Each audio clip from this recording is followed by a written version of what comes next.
60s era white supremacist country singer Johnny Rebel. When the station regained control of their radio station, the morning host, Roger Luce, was shocked. Quote, "Whatever that was, it was very racist. 22 years at this station, I've never seen anything like this. Whoever had done this was never found." In 2015, an alternative rock station, WXXR 97.3, was hijacked for 30 minutes. It was a special Sunday night. The small local station was celebrating their 1-year anniversary of being on air. It was a festive and happy mood, that is, until 7:30 p.m. A couple of seconds of silence were followed by a strange message. "Greetings, citizens of the world. We are anonymous. We are reaching out to you in such a direct manner because we have exhausted every other avenue. We would like to take a few minutes of your time to inform you about the United States government's plan to murder over 120 million citizens. We do not have enough time to reveal all of the evidence or history on this plot. You must find the truth out for yourself. Open your eyes. People are already disappearing in the USA. The homeless are being rounded up in the night by military persons and disposed of. Mass graves are already in place, as well as millions of coffins that President Obama has built himself for the citizens of the U.S. Each crematorium-ready coffin can fit 5 bodies easily. The citizens of America have already been divided into groups based on data gathered on them." This message was on repeat for 30 minutes. Dwayne Doherty, the station engineer, told the Tribune-Star newspaper that he headed towards the 97.3's transmitter as soon as he heard the odd message playing, but he was unable to locate where it was coming from. The station claimed they contacted the FBI and the FCC, but nothing came of the investigation. Some began to think it was a stunt for attention. After all, why would Anonymous hack a random Indiana alternative rock radio station? Either way, most listeners were extremely disturbed by the hijacking. And it's worth saying, radio hijackings are more common, but television broadcast intrusions will always get more news coverage. One of the strangest and most well-known signal hijackings took place on November 22nd, 1987. It was 9 p.m. in Chicago. The WGN 9 o'clock news was on, as usual.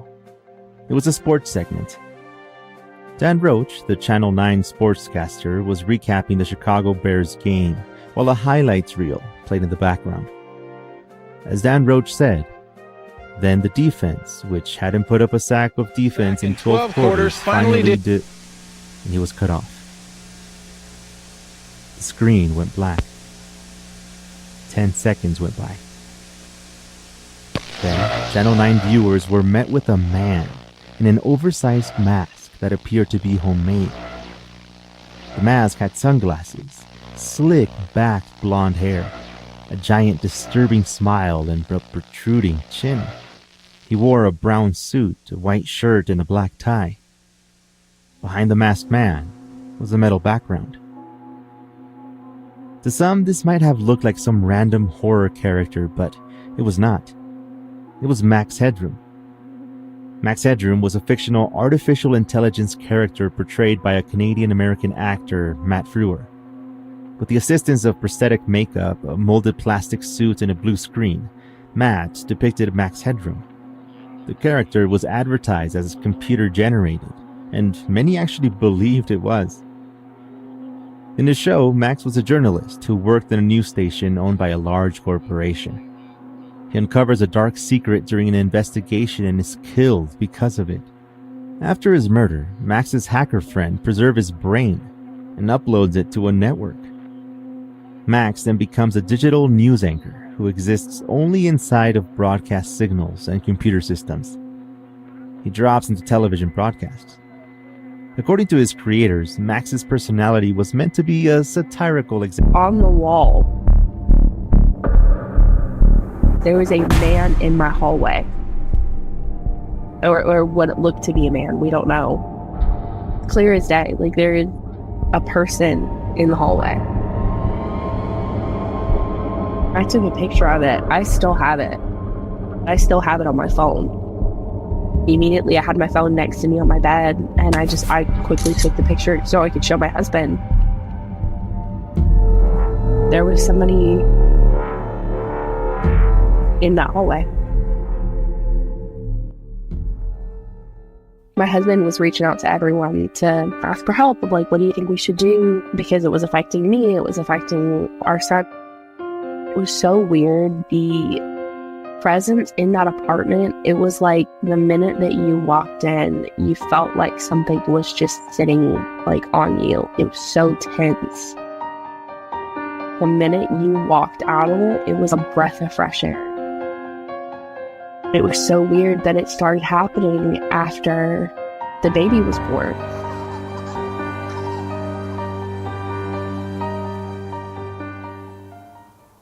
One night, I looked out my window in my bedroom. There was a woman. She was in a gown. She had a walking stick. She did not look like from our time period in any way, shape, or form. I told my husband about her. I was like, somebody's outside the window. I was on the phone with him. And he was like, well, take a picture. I looked down at him. He would scream the minute that he was alone. But after that night, when I saw that figure in the hallway, I never put him back in the room again. I kept the door closed. I got his stuff out of the room, all of the stuff that I would need for him, and moved it into my bedroom. I got his stuff out of the room, all of the stuff that I would need for him, and moved it into my bedroom. We just kept the door closed. My husband reached out to a coworker. He was very strong in church, and asked him, what do you think that we should do? He was like, I have a picture that has been painted of Jesus. If you hung it up in his room, it could possibly help with any bad spirits in the room. I hung it up in my son's closet because it seemed kind of weird that it was specifically in his room. That picture was melted. It got damaged for no reason. It was actual painting, and the paint had melted and dripped down the photo.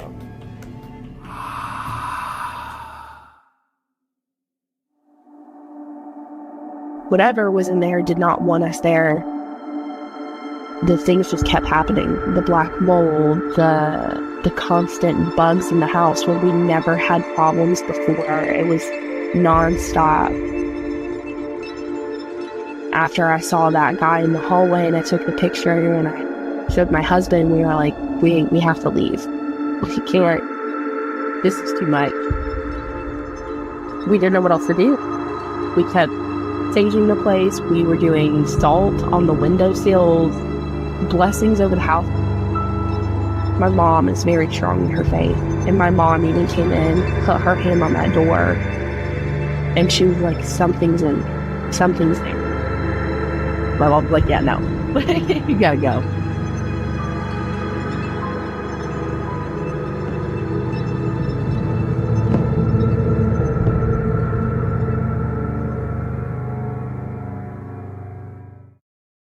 Last I heard about those apartments, they were completely ripped out and remodeled. Foundation and the building is still the same, but they tore out everything on the inside and redid everything. Part of me sometimes wonders, is something following me from my childhood home? Are they connected?